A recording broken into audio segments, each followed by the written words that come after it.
يا له من يوم مناسب لقطف الفاكهة من الحديقة. أو ربما ليس مناسباً. من الأفضل أن أسرع.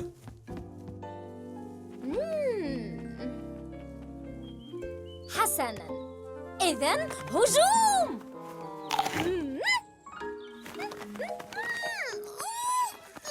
هل أساعدك يا بلبلة؟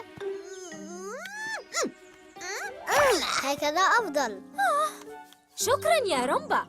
لا أعرف ماذا كنت سأفعل لو لم تأتي. حسناً، طالما أنني ساعدتك فهل تساعدينني؟ أي نوع من المساعدة؟ أريد أن أمسك بغيمة. أوه، طبعاً. وفكرت طالما أنك تطيرين فأنت أفضل من يمسك بالغيمة. حسناً يا رومبا، كلمة أفضل هي كلمة طالما تستعمل في وصفي. سأستخدم الآن قوة سحري ورفيف جناحي لأحضر لك غيمتك. حظاً سعيداً يا بلبلة. سألقي الآن الكلمات السحرية للإمساك بغيمة. كيولم سنيمبو بينكي تينكو. تحاولين أن تصعبي الأمر علي؟ هيا يا غيمتي، رومبا يريد أن يراكِ.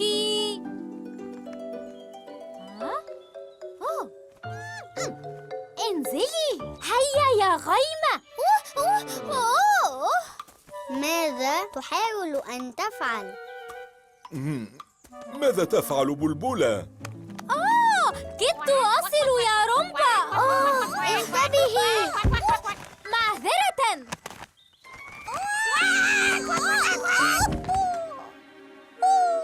ما هذا؟ لقد منعتني من الإمساك بالغيمة. أمسكت بي بدلاً منها. من يريد أن يطير طائرتي؟ لا شكرا يا كرز، ميزان الطقس ينبئ أنها ستمطر. علي أن أقطف الفاكهة. وماذا عنك يا رومبا؟ أنا موافق. هل أنت متأكد أنها فكرة جيدة؟ طبعاً إن أردنا الإمساك بالغيمة. ستغطي طائرتي بالصمغ؟ نعم، والآن ما أريده هو أن تنطلق على دراجتك بأقصى سرعة ممكنة، ثم تترك الباقي للطائرة الورقية. هيا، جاهز؟ انطلق!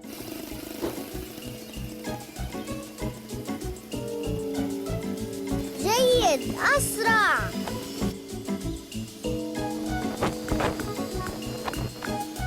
جيد، لقد وصلت إلى الغيمة. سوف ننجح. أوه ووهو. لا أصدق، سنمسك بغيمة. كيف هو الوضع الآن؟ ليس جيدا كما كان من قبل.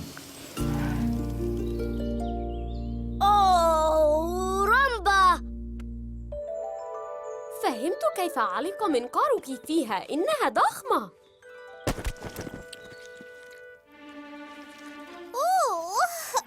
ما هذه؟ نزل! يجب أن تنزلي الآن على الأرض يا حبات البلوط. لدي شعور داخلي أن السماء ستمطر. رائع! على الأقل أحدنا سعيد. رومبا، أنا أعرف كيف يمكنك الإمساك بغيمة. كيف؟ احتمي في أغصاني يا حبات البلوط، إنها تمطر. إنها تمطر! إنها تمطر! نعم، إنها تمطر يا رومبا. بمعنى؟ تلك الغيمة ما هي سوى قطرات ماء صغيرة.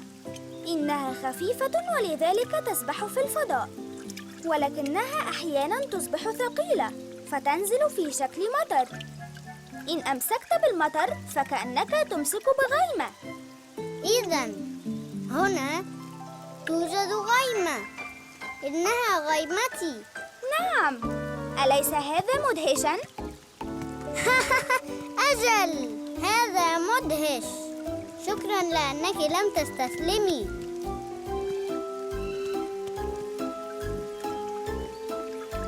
لقد أمسكنا بغيمة.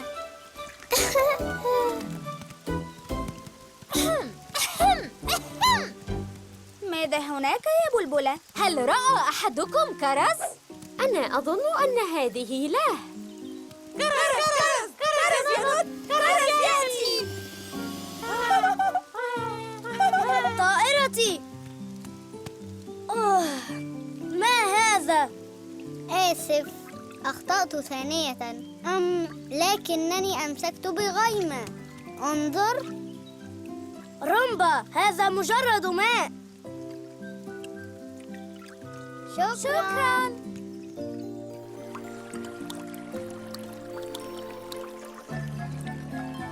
أوه، انظري، قوس قزح جميل يا روزي. وهل ستطلب مني الآن أن أمسك لك بقوس قزح؟ لا تكوني سخيفة، هذا مستحيل. لكن أود قطعة من القمر لأنه مصنوع من الجبن. عليك أن تكتفي بشطيرة من الجبن. تذكر، نزهتنا لم تنتهي بعد. هذا كلام مفيد.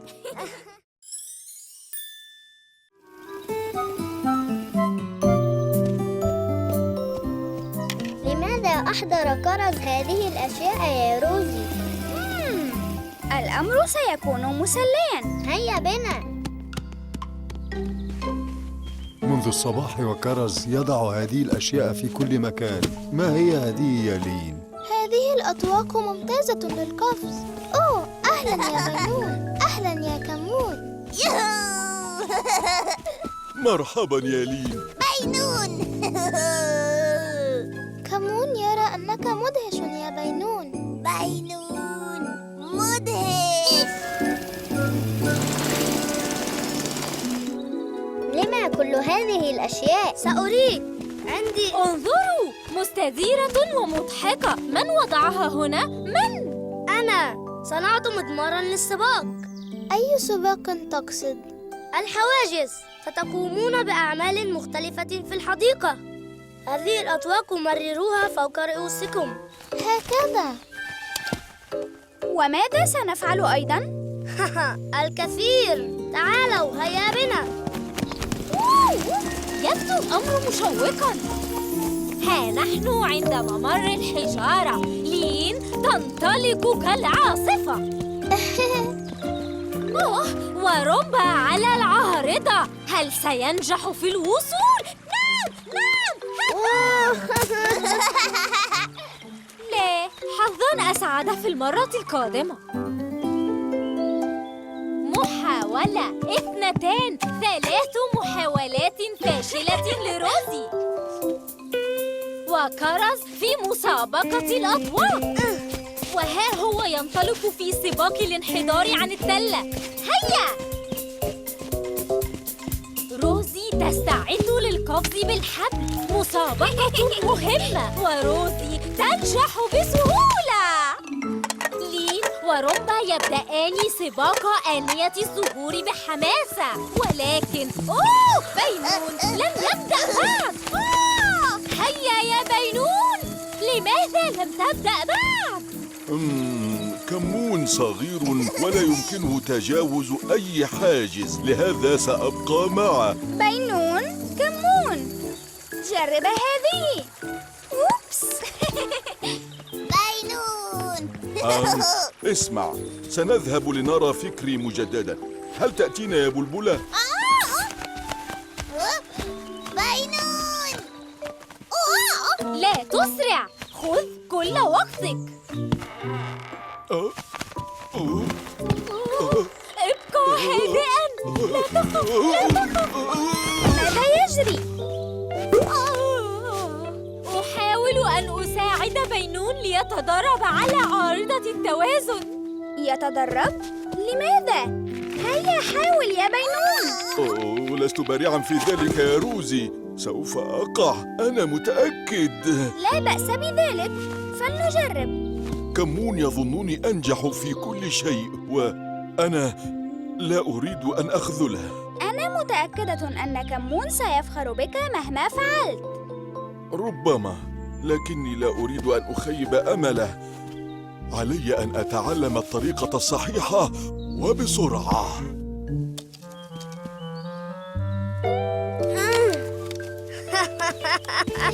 انظري، إنه رومبا البطريق. ليس الأمر مضحكا. إذن كما تريد، لكنني أرى أنه أمر مضحك. لنتسابق. هاي!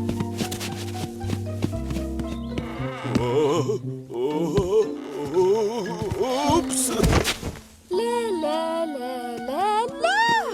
ثبت عينيك على طرف الجذع هكذا، ثم امشي باتجاهه بهدوء وببطء. هذا ما أفعله، لكنني لست بارعاً في التأرجح. عرفت ما هي المشكلة. بلبلة تتأرجح وجناحاها مثبتان، أما نحن فعلينا أن نمد ذراعينا هكذا. فهمت؟ لم يخطر هذا ببالي. سأفعل ذلك. انظر إلي. شكراً يا روزي، شكراً يا بلبلة. كمون، أنا قادم. هل أنت جاهز؟ هل أنت مستعد؟ انطلق!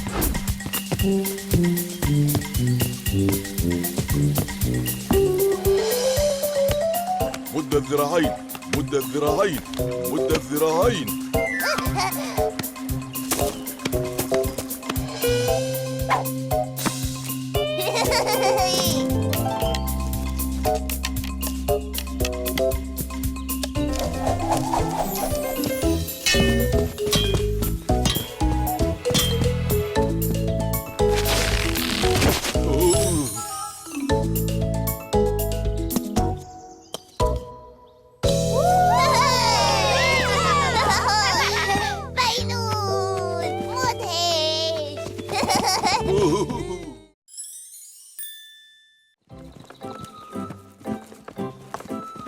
هذا مكان مناسب للتخييم. أوه، لكنك قلت هذا عن الملعب. وساحة التنزه. آسفة، هذا هو فعلا المكان الأنسب لننصب الخيام. يوهو! يا له من مكان! ماذا؟ هل تتوقعون مني أن أسكن هنا؟ لا، هذه خيمة الأولاد. أنت في الثانية.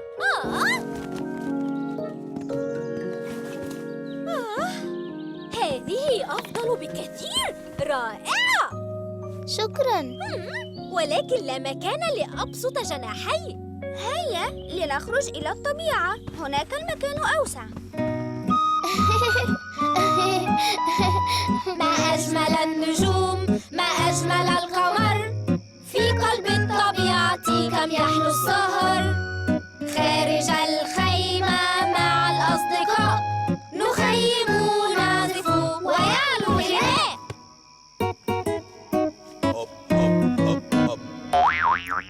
أوبس. لم أعزف على الجيتار منذ مدة. تأخر الوقت. من منكم سيدخل أولاً لينام؟ أنا.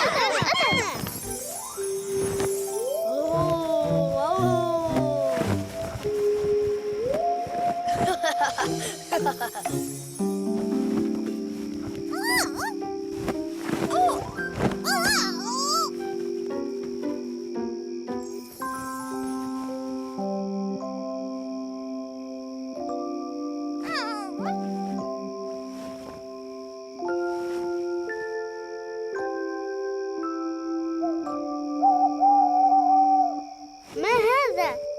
بومة، أو ربما هذا وحش. لا توجد وحوش في الواقع يا كرز.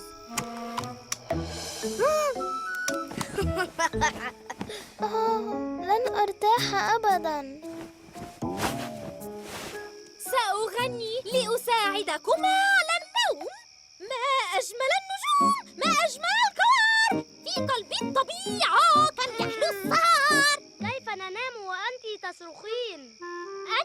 أصرخ. هذا غناء. أوه، لن ننام أبداً. هل ستعود إلى البيت يا رومبا؟ لا، أنا لن أعود. ماذا؟ قال إنني أصرخ. ما هذا؟ هل يمكن أن تكفي عن الصراخ؟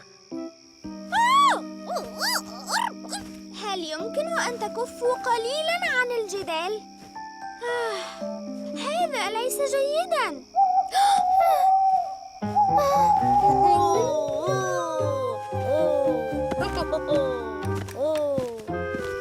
مرحبا يا رومبا. مجرد صوت غريب، لا داعي للخوف. أنا لست خائفاً. جيد جدا، أحسنت يا شجاع. أين كرز؟ أظن أنني أعرف. اتبعيني.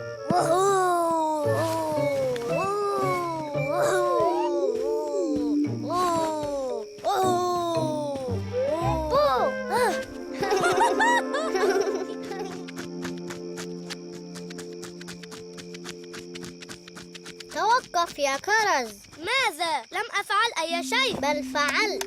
أنت أصدرت ذلك الصوت السخيف. لا، لم أفعل.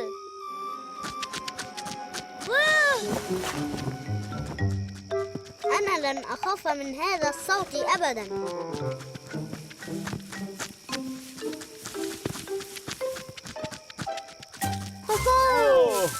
أهلاً يا سيد موردي. وأخيراً أنا وعائلتي كنا نحاول الخروج من تحت هذه الشجيرة لنزور فكري، لكن خيمتكم أعاقتنا. آسف. رومبا، وجدت السناجب. لم نكن ضائعين، كنا عالقين، وعندما حاولنا الخروج بدأ أحدهم يصرخ كالمجنون. أوه، حسناً، نستطيع الآن أن ننام. أتمنى لو كانت مساحة الخيمة أوسع. ربما نستطيع أن نوسعها لنتبع السناجب صوب فكري ونحضر الخيام معنا. أنا سعيد أنكم هنا أخيراً. ونحن أيضاً اضطررنا لتحمل بعض الصراخ المزعج الفظيع. بعد إذنكم. هاي كرز، انظر.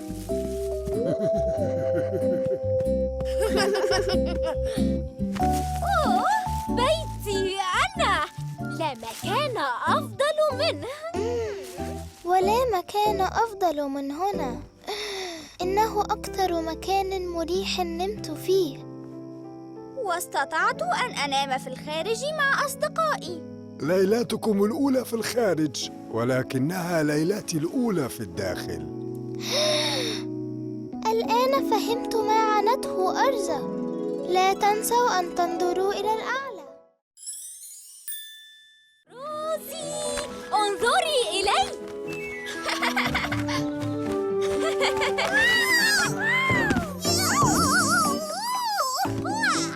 بلبلة، هل أنت بخير؟ لقد سقطت. سقطت؟ أنا لم أسقط. إنها فقط الريح أزاحتني عن طريقي. ليس هناك ريح اليوم. حاولي بهدوء يا بلبلة. لا حاجة لي إلى ذلك. أنا لست خائفة.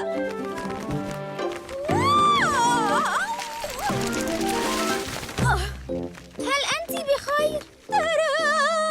هل فعلت ذلك عن قصد؟ كانت حركة مثيرة يا بلبلة. لا عليك يا بلبلة، كلنا نخطئ أحياناً. الأفضل الانطلاق مباشرة إلى الفضاء. إلى الفضاء؟ يسرني ذلك يا بطة، لكن أظن أنني تدربت كثيراً اليوم. في الواقع لقد تعبت من الطيران. أنا سوف أعود لأستريح قليلاً في العش. أتريدين أن أوصلك يا بلبلة؟ شكراً يا روزي.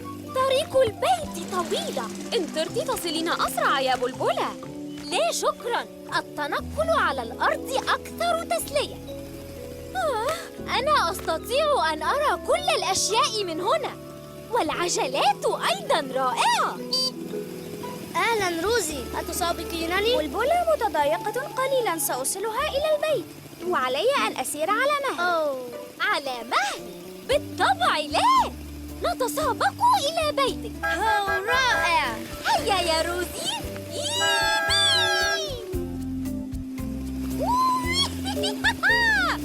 هذا أمر مدهش. العجلات هي الأفضل. ولكن يا بلبلة، ماذا عن الطيران؟ الطيران؟ لا طيران والعجلة في دوران. لن تطلبي من روزي أن توصلك دائما. أنت في مكان رومبا. أنت على حق. روزي، أنا بحاجة إلى عجلاتي الخاصة. لا عليك يا بلبلة، هذا مسلم. لكن مكان بلبلة هو الفضاء. لا تقلقي يا روزي، بلبلة ستكتشف ذلك بنفسها قريباً. ستصبح لي عجلات خاصة. تادا! واو! ما هذا؟ مزلاج طيور. اركبي، سأريك. تضعين جناحيك هنا وترفرفين لتحريك العجلات. ما رأيك يا بلبلة؟ بلبلة؟ أنا أول طائر على عجلات. مزلاج الطيور هذا أتعبني. حان وقت الاستراحة في العش. كيف سأصعد إليه؟ تطيرين طبعاً. لا أستطيع. ماذا لو سقطت؟ أعني أنا لا يمكنني ذلك. أنا طائر عجلات الآن. ما المشكلة يا بلبلة؟ لماذا لا تذهب إلى عشها؟ عليها أن تطير لتذهب إلى هناك. أظن أنها تخاف أن تطير بعد أن سقطت. لكن أنا لم أسقط. روزي، انظري ماذا وجدت. كنت خائفة منها، لكن بينون قال إنها تخافني. احتاجت المساعدة، وأنا الآن لم أعد خائفة منها. أنت على حق. نحتاج إلى مساعدة شخص آخر عندما نخاف. كرز، سنحتاج إلى بعض التعديلات في مزلاج الطيور. فعلت ما طلبت مني يا روزي. وجدنا لك مكاناً لقضاء ليلتك. رائع. أين هو؟ اتبعيني يا بلبلة.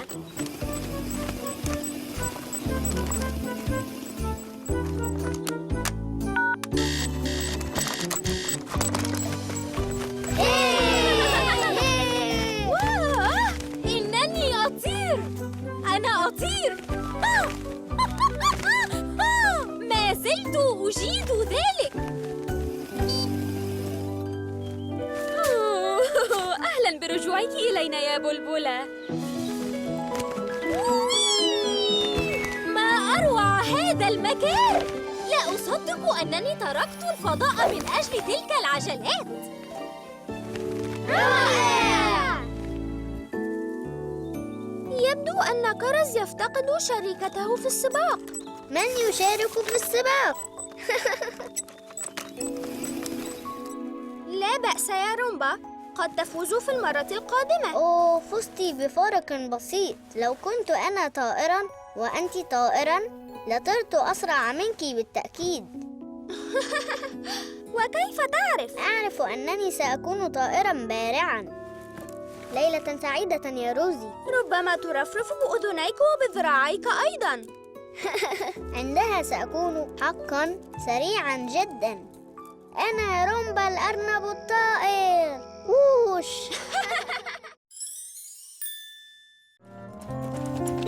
أحسنتم جميعاً. لقد انتهى الحصاد يا رفاق. رائع!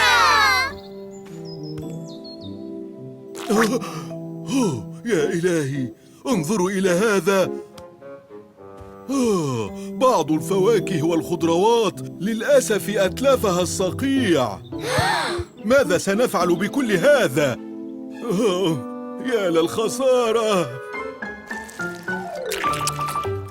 لا تقلق يا بينون، ربما بعضها لم يفسد.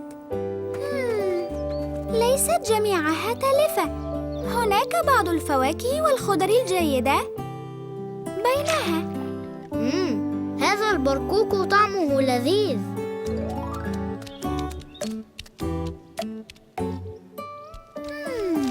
السيد والسيدة موردي والسناجب ماذا يفعلون يا ترى؟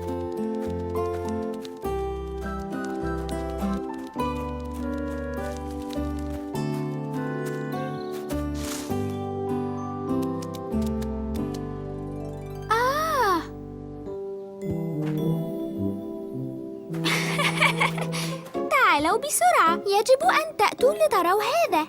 عائلة موردي ألهمتني فكرة. رأيتم؟ أنا لم أفهم.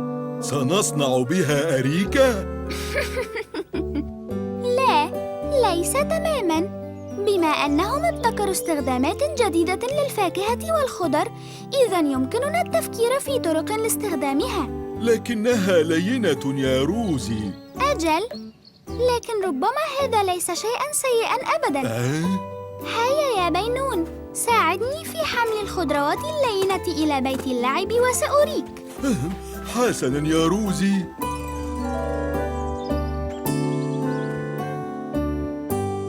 حاولوا استخدام أكبر كمية ممكنة من المحصول. يمكننا بهذا أن ننجح موسم الحصاد. مستعدة يا روزي؟ عظيم، فلنذهب. أنا أعرف ماذا أفعل بهذه. ماذا ستفعل بكل هذا يا كرز؟ سوف ترى يا رومبا. حسناً، يبدو أنني سأكون رئيس الذواقين وحدي هنا. شهي. لا لا لا لا لا لا لا لا لا لو. رأيت الرسم بالبطاطا من قبل مرات كثيرة جدا. ليست كهذه. ماذا تفعلين؟ سترى. رائع. هذا مدهش. ياه. اقترب موعد حفل الحصاد يا بينون. أجل. ما الأمر؟ ألست متحمساً؟ حسناً، بالتأكيد من الرائع أنك نجحت في استخدام بعض من الفاكهة، ولكن ما زلت مستاء بشدة لخسارة المحصول. أنا أكره الخسارة. فركت العجينة كما طلبت مني، ولكن أظن أنني مستعد لأفعل ما تريدينه الآن. انتظر. رائع! منزلي وحديقتي رائعان يا لين. كيف فعلت هذا؟ لقد قمت باستخدام البطاطا. البطاطا؟ أهلاً إلى حفلك المتميز للحصاد يا بينون. لكن ماذا عن بقية الخضروات؟ أين اختفت كلها؟ إنها هنا في الفطيرة الضخمة. حقاً؟ نعم، لين ساعدتني. أرأيت يا بينون؟ لم تبدو الفواكه والخضر جيدة، لكنها كانت صالحة للأكل. تفضل تذوقها. حسناً. شهية! هذه أفضل فطيرة خضروات تذوقتها. هيا فليبدأ الحفل. لكن أين رومبا؟ لا يمكن إقامة الحفل من دونه. اطمئني يا روزي، سنجده. انظروا، بذرة برقوق. لقد كان رومبا يأكله في الصباح. قلب تفاحة؟ وأنا أيضاً وجدت بقايا جزرة. لابد أنها إشارات. بسرعة فلنتتبعها. أوه، مرحباً بكم. يا رومبا، انظر ماذا فعلت من فوضى. أنا آسف. يبدو أنني أحدثت فوضى. أعتذر عن الفوضى يا بينون. لا بأس يا رومبا، ذكرتني بأن الفضلات أحياناً تكون مفيدة. الفضلات؟ كيف؟ بسيطة، لو جمعت هذه البذور ونوى الفواكه وزرعتها، سيكون موسم الحصاد القادم أكبر. رائع، فكرة جيدة. وبقية الفضلات ستتحول إلى تربة جديدة اسمها سماد لتغذي النباتات. إذن لم نخسر أي شيء في موسم الحصاد يا بينون. لم نخسر شيء، والآن الموسم القادم سيكون أكبر من هذا. وقت الاحتفال. لا نحتاج سوى الموسيقى. يا إلهي، ليست هذه الصافرة. ماذا تفعل هنا يا إد؟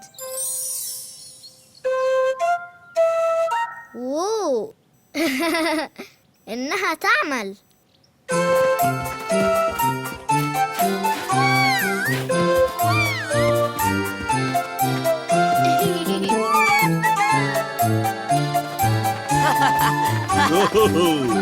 هذا أفضل حفل للحصاد. شكرا يا روزي.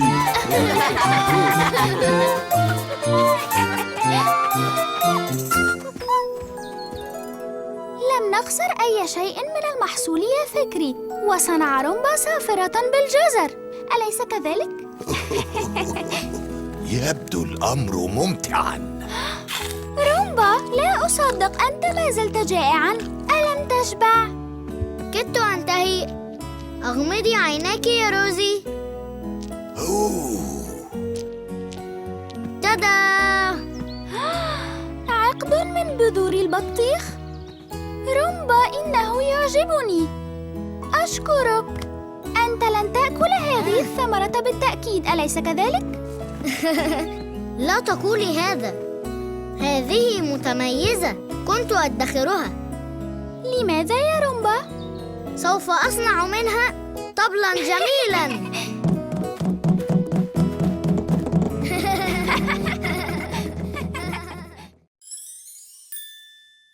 سر اختفاء النحل.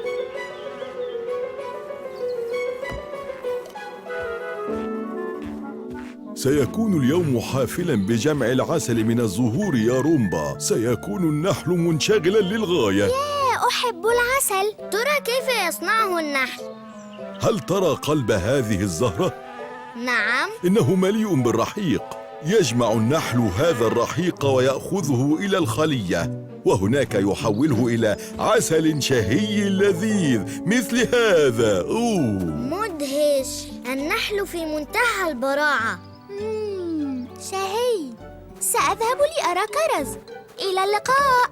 وداعاً. زرعت الكثير من الزهور للنحل في الحديقة. هل تذهب معي لنرى كيف نمت؟ أوه أجل، أرجوك يا بينون. حلزون، هذا مثالي للرسم. إنه لا يتقافز كما أنه جميل وبطيء. مرحباً يا لين. رسم حلزون جميل. تستطيعين أن ترسمي زهوري الجميلة الجديدة. لقد زرعتها هناك. تعالي. أنا لا أرى أي زهور هنا يا بينون. ولا أنا. لقد زرعتها في هذا المكان. لكنها لم تنمو بعد. يا إلهي. حسناً، إذن علي فقط أن أزرع المزيد. هيا بنا يا رومبا، فلنذهب لنحضر المزيد من البذور. أظن أن معي كل ما أحتاجه. سوف أعتني بالنحل حتى تعود يا بينون. النحل لا يحتاج إلى جليسة كالأطفال يا رومبا، لكن إن كنت سترعاه عليك ارتداء هذا، لأن النحل قد يلسعك. أنا لم أعتني بنحل من قبل يا بينون. سيكون هذا ممتعاً. أين ذهب جميع النحل؟ ربما يكون مختبئاً. اظهر أيها النحل أينما كنت. أيها النحل، إلى أين ذهبت؟ هذا رداء رائع يا رومبا.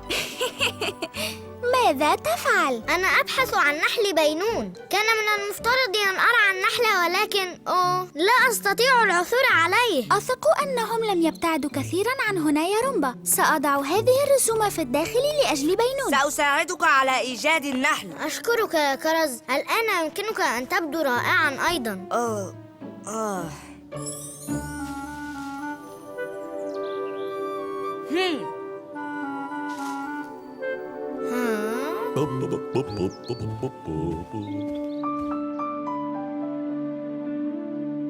يا إلهي، إن رسوم لين كلها رائعة، لكنها رسمت الكثير منها. روزي، لدينا مشكلة. بحثنا في كل مكان لكننا لم نعثر على النحل. يا إلهي. بينون سوف يغضب مني جدا. لقد وثق بي لرعاية النحل. وبدون النحل لن يكون هناك عسل. ربما هناك طريقة أخرى للحصول عليه. نعم، يمكننا أن نصنع العسل بدلاً منه. كيف؟ بينون قال إن النحل يجمع الرحيق من الزهور ويحوله إلى عسل. إذن هذا ما سوف نفعله. أوه، إنها فارغة. ماذا عنك؟ آسف يا رومبا. علينا أن نكون صغار الحجم مثل النحلة لنستخرج الرحيق من الزهور. يتعين علي أن أخبر بينون أنني لست راعي نحل جيد وأنني أضعت النحل. أهلا فكري، هل رأيت نحل بينون في أي مكان؟ انظر هناك، لقد كان يحوم هنا طوال اليوم.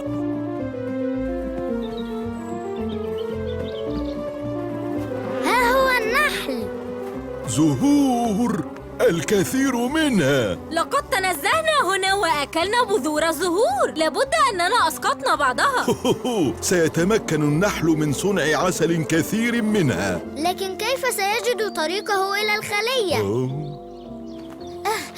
ها قد وجدتك يا بينون. مرحبا يا لين، ما الذي تحملينه؟ كنت حزيناً للغاية بشأن عدم نمو زهورك، فرسمت لك الكثير من الزهور كي تضعها في بيتك بدلاً منها. لكن هناك الكثير منها بالفعل في بيت بينون. رومبا. أوه، إنها رسوم جميلة يا لين. أشكرك. من المؤسف أن لا أحد يريدها. كل هذه الرسوم وهذا النحل أعطوني فكرة رائعة.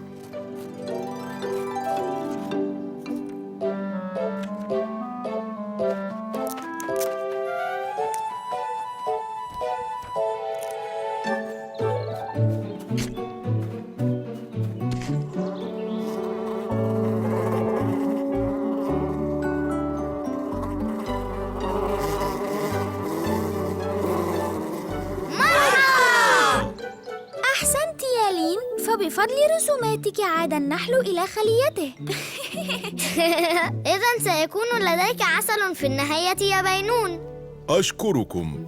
حسناً، يستغرق النحل وقتاً لتحويل الرحيق إلى عسل، لذا لن نحصل عليه وقت تناول الشاي. لكن لحسن الحظ دائماً لدي كميات إضافية من العسل للطوارئ. أيريد أحدكم شطائر عسل مع الشاي؟ أجل!